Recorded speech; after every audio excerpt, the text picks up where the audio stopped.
How to add font password in Gate.io application. Are you guys facing issues to add font password in Gate.io application? If that's so, then this video might help you out. Without further ado, let's get started. First of all, open Gate.io on a mobile device.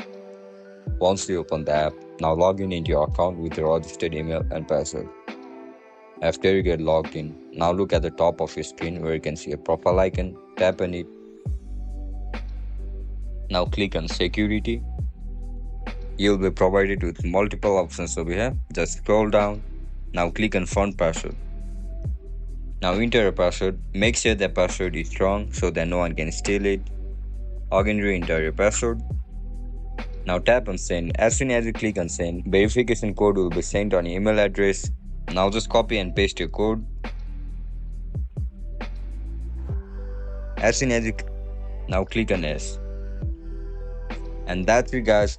That's how you're gonna add font password on Gate.io application.